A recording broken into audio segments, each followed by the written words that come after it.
Besimtarët në Maqedoninë e Veriut festojnë Fitër Bajramin. Krerët e shtetit urojnë besimtarët.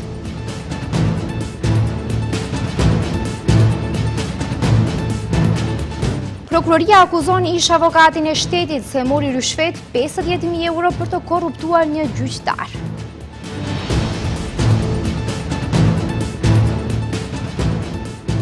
Drejtori i Inspektoratit Shtetëror të Tregut dyshohet se mori 50.000 euro mito.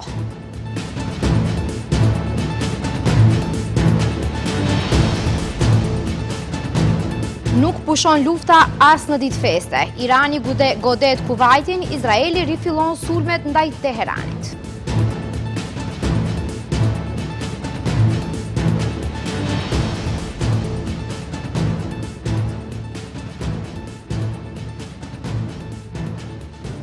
Përshëndetje të nderuar shikues dhe mirë se takohemi në lajmet e orës 15:55. Pas muajit të shenjtë të Ramazanit, qytetarët të përgatësisë fetare islame po shënojnë festën e Fitër Bajramit.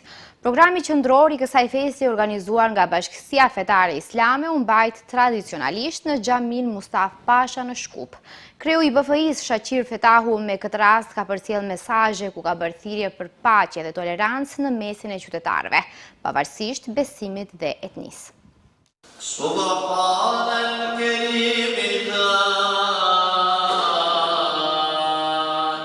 Besimtarët musliman në Maqedoni të Veriut kanë falur namazin e Fitër Bajramit, duke shënuar përfundimin e muajit të shenjtë të Ramazanit. Ata janë mbledhur në përsheshe dhe xhami për të bërë pjesë e lutjeve dhe faljes së namazit të një ndër festave më të mëdha të fesë islame.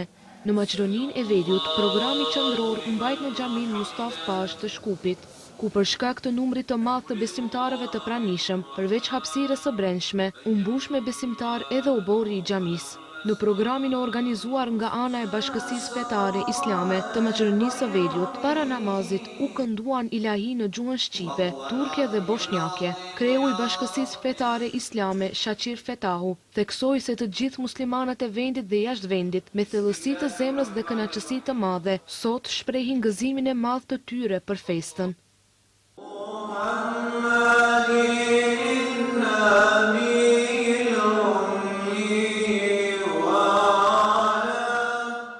Dhe i gjithë muaj Ramazanit kaloi në gëzim dhe hare, në afërsi me njëri tjetrin, në paqe, solidaritet dhe në një farë mënyrë treguan në praktik se besimi i muslimanëve dhe i besimtarit nuk është vetëm fjalë, nuk është vetëm formalitet, por është edhe praktik në jetën e përditshme. Në të njëjtën kohë, sot dham mesazhin e Fitër Bajramit, ku apeluam të gjithëve, pa marrë parasysh besimit, racës, vendit, kombit, që të gjithë të rreshtohemi në rrugën e drejtë, në rrugën e paqes, tolerancës, në rrugën e bashkëjetesës dhe në rrugën e konstruktivitetit. Fetahu shtoi se sot është ditë gëzimi, është ditë afrimi dhe se është momenti kur duhet të shtrinë dorën e pajtimit, t'i lënë ngatresat dhe se po ashtu të jenë në shërbim të njëri tjetrit. Kjo festë e Bajramit gjithashtu rikujton rëndësinë e harmonisë familjare, duke sjellë paqe, bashkim dhe mirësi në çdo familje.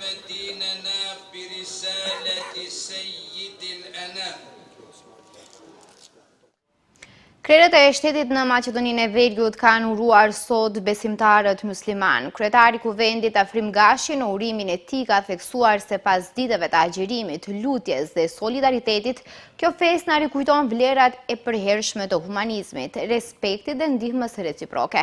Edhe presidentja Gordana Siljanovska-Davkova u dërgoi urim besimtarëve të fesë islame dhe kreut të Bashkësisë Fetare Islame. Ndërsa deklaroi se kjo festë është më shumë se një traditë, ajo është shprehje e besimit të thellë, mëshirës e harmonisë. Kryeministri Kristian Mickoski përmes një postimi në profilin e tij në Facebook u uroi festën besimtarëve të fesë islame. Kjo festë na mëson se forca e një shoqërie matet me gatishmërinë për të ndihmuar dhe për të treguar mirëkuptim, ka shkruar Mickoski.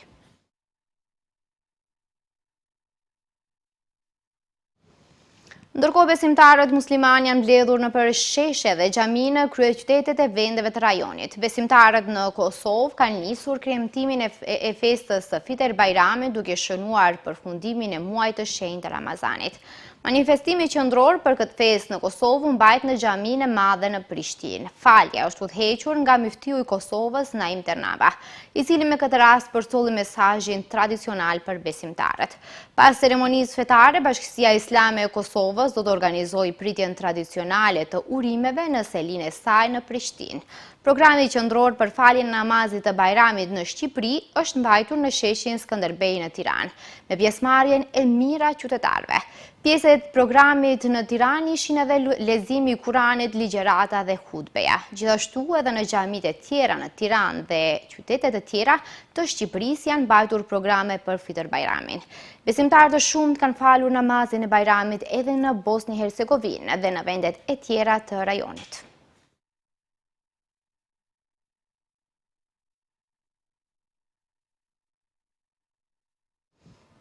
Vazhdojmë me zhvillimet e tjera. Ish avokati i shtetit Fehmi Stafa është akuzuar për marrje të shpërblimit për ndikim të kundërligjshëm. Sipas aktakuzës së prokurorisë publike për ndjekjen e krimit të organizuar dhe korrupsionit, ish avokati i shtetit ka marrë një shumë totale prej 50.000 eurosh për të ndërmjetësuar dhe përdorur ndikimin e tij real me qëllim që të ndërhyjte një gjyqtar në gjykatën e apelit të Shkupit. Prokuroria publike për ndjekjen e krimit të organizuar dhe korrupsionit ka ngritur aktakuzë për ish avokatin e shtetit Fehmi Stafan. Ai akuzohet për veprën penale marrja e shpërblimit për ndikim të kundërligjshëm.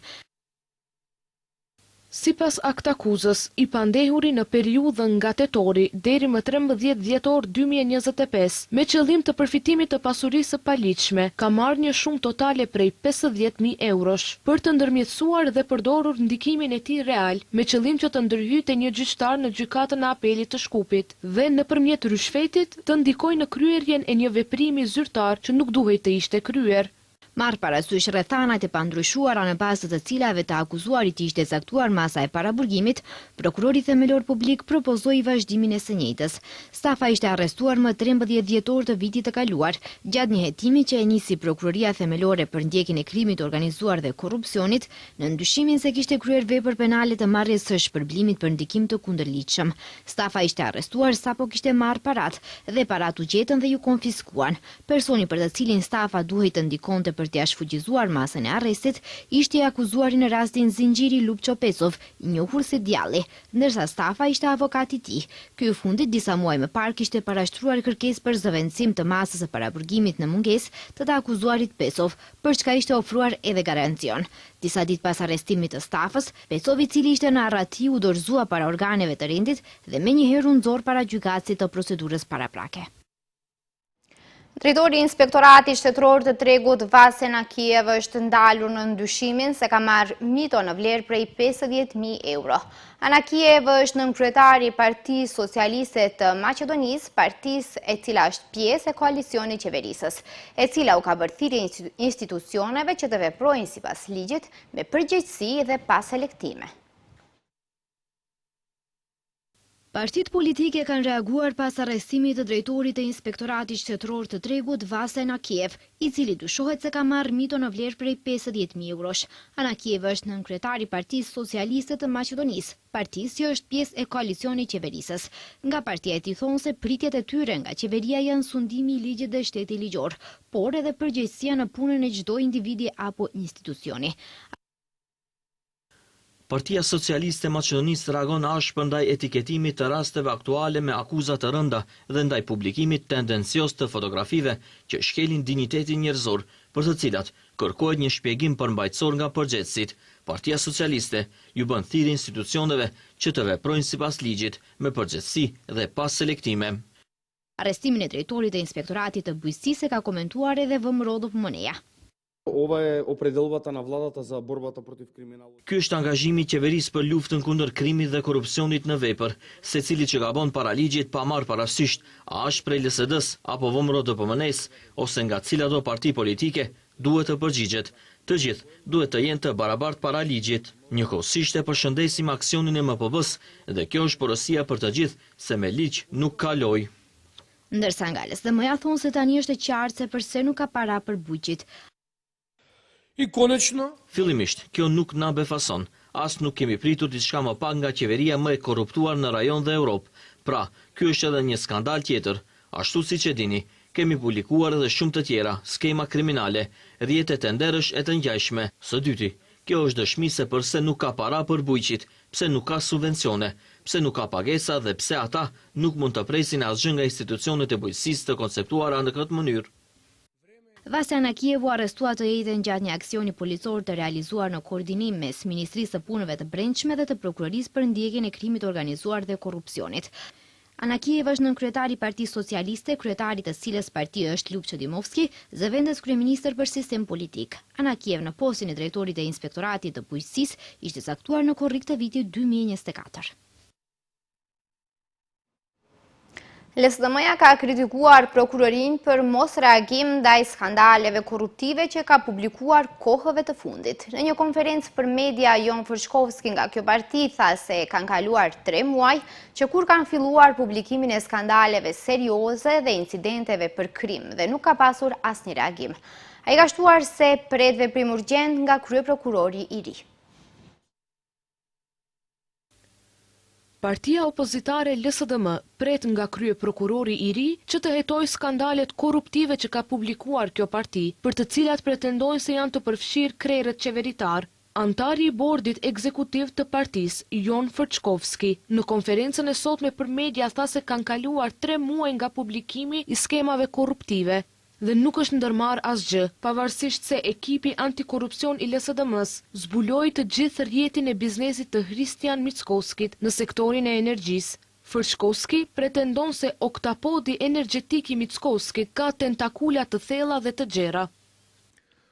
Od Dušan Adamović, Nga Dušan Adamović, funksionari i SNS-s, person me të kaluar kriminale, ku përmes strukturave offshore në Kipro çon te Rudnav Group të Vojn Lazarevićit dhe lidhet drejt për drejt me qeverin përmes ministres Sanja Bozhinovska, në bankën zhvillimore ku Mickoski vendos Efemia Dimovskën, bashkëshorten e partnerit të tij të biznesit në hidrocentralet, në Rek Manastir, ku drejtor bëhet Ivan Kukovski, i afërt me familjen e Mickoskit dhe ish këshilltar i Bozhinovskës. Fërçkovski ka shtuar se në Komisionin Rregullator të Energjetikës, me zgjedhjen e Aco Ristovit, ku merren vendimet për çmimet, siç thot ai, të gjitha hallkat janë në vend, nga prodhimi dhe importi i energjisë elektrike, përmes financave deri te rregullimi. Ndërkohë, nga VMRO-DPMNE kanë hedhur poshtë këto akuza, duke thënë se i vetmi rrjet është ai LSDM-s dhe Filipçes, i cili sipas tyre përmes ish këshilltarit të Zaevit, Zoran Bashanović dhe Miljan Sçekić, tani është i ngarkuar me prodhimin e komunikatave dhe konferencave të rreme për media të LSDM-s. E ndërkohë, VMRO-ja është përgjigjur me të njëjtën gjuhë këtyre akuzave. Partia në pushtet e akuzon LSDM-n për lidhje biznesi me persona të afërt me pushtetin në Serbi. Sipas VMRO, Zoran Bashanović, ish këshilltari Zoran Zaevi, drejton ekipin e PR-it të LSDM-s dhe Filipçes, ku është i përfshirë edhe Milan Shekić, i cili punon në agjensinë serbe të PR-it AI Media. VMRO-DPMNE po i akuzon drejtuesit e LSDM-s për lidhje biznesi me persona të afërt me pushtetin në Serbi. Valentin Manasievski, antari i Komitetit Qendror të VMRO-DPMNE-s, ka deklaruar se Zoran Bashanović, ish këshilltari Zoran Zaevit, drejton ekipin e PR-it të LSDM-s dhe Filipçes.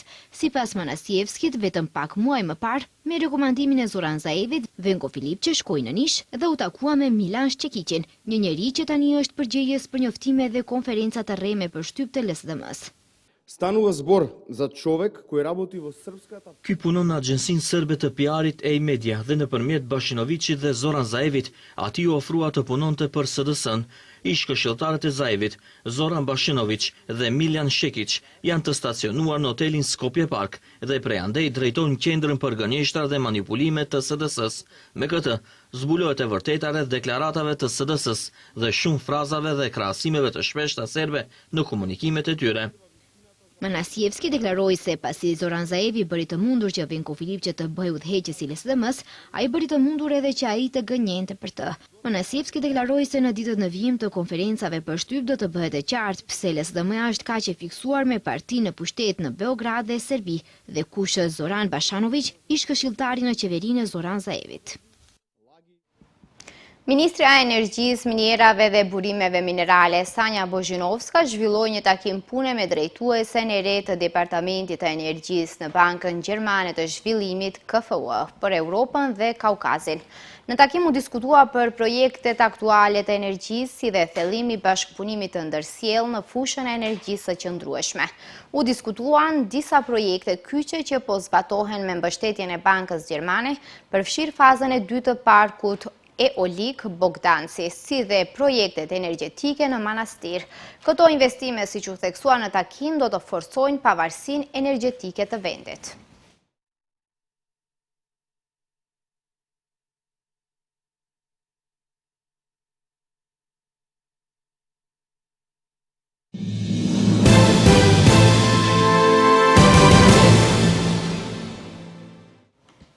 Dronët kanë goditur rafinerinë më të madhe të naftës në Kuvajt për të dytën ditë, ndërsa Irani nisi një sulm të gjerë ndaj infrastrukturës energjetike në të gjithë vendet e gjirit, ndërsa shpërthimet bumuan mbi Teheran nga sulmet izraelite, ndërsa vendi shënoi vitin e ri persian. Zjarre shpërthyen në disa njësi të rafinerisë, e cila përpunon rreth 730.000 fuqi naftë në ditë, herët të premte në mëngjes, ndërsa kuvajtianët shënuan Bajramin e Madh, festimin që jep fund muajit të shenjtë të Ramazanit. Kompania kombëtare e naftës e Kuvajtit tha se disa njësi ishin mbyllur, megjithse nuk pati viktima. Ushtria e vendit tha se mbrojtja e saj ajrore po interceptonte në mënyrë aktive kërcënimet hyrëse me raketa dhe dronë. Sulmet janë pjesë një fushate të zgjeruar iraniane kundër shteteve arabe të gjirit, të nisura në hakmarrje për një sulm izraelit më herët këtë javë në fushën e gazit South Pars të Iranit. Me madhja e vendit që furnizon rreth 80% të nevojave të saj të brendshme për gaz natyror. Kryeministri Albin Kurti ka thënë se Kosova po përballet me 2 sfida, provokime në kufi dhe me ngritjen e çmimit të naftës.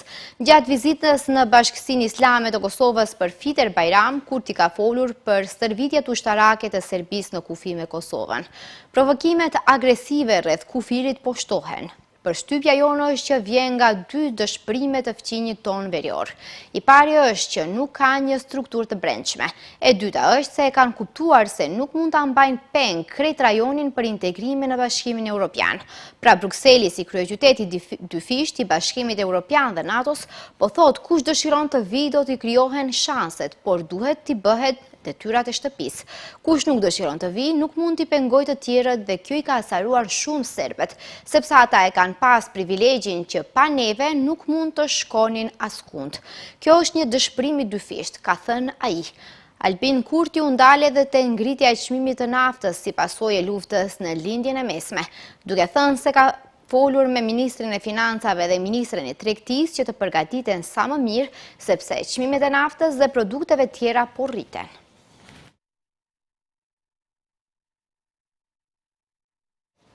Zyra për kontrollin e aseteve të huaja e Departamentit Amerikan të Thesarit ja ka zgjatur licencën e punës industrisë së naftës të Serbisë deri më 17 prill 2026, ka bërë të ditur Ministria Serbe për Miniera dhe Energji.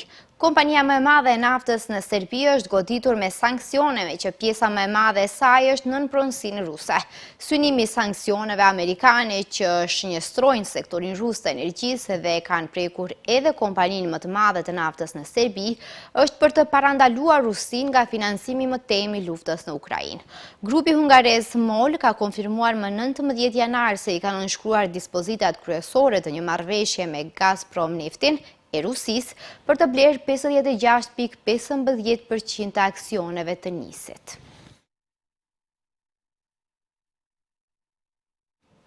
Liderët e Bashkimit Evropian kanë kritikuar ashpër kryeministrin hungarez Viktor Orban për vazhdimin e bllokimit të paketës së kredisë prej 90 miliard eurosh për Ukrainën, duke paralajmëruar se qëndrimi i tij rrezikon të minojë unitetin dhe besueshmërinë e bllokut. Kryeministri belg Bart De Wever tha se bllokimi një mase kaq të rëndësishme është i barazvlefshëm me veprim kundër vetë BE-s. Ndërkaq, presidenti francez Emmanuel Macron paralajmëroi se ngërçi mund të dëmtojë besueshmërinë e BE-s dhe të dobësojë më tej Ukrainën në një moment kritik. Kancelari gjerman Friedrich Merz nga ana tjetër e cilësoi qëndrimin e Hungarisë si një akt flagrant mosbesnikërie brenda BE-s, duke paralajmëruar se mosmarrveshja mund të lërë plagë të thella brenda bllokut evropian.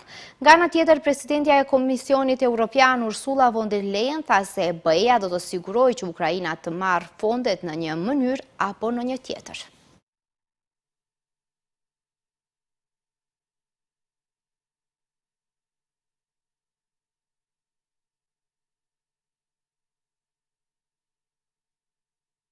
Shikues të nderuar, këtu është fundi i lajmeve. Ju falenderoj që na ndoqët, mirupafshim.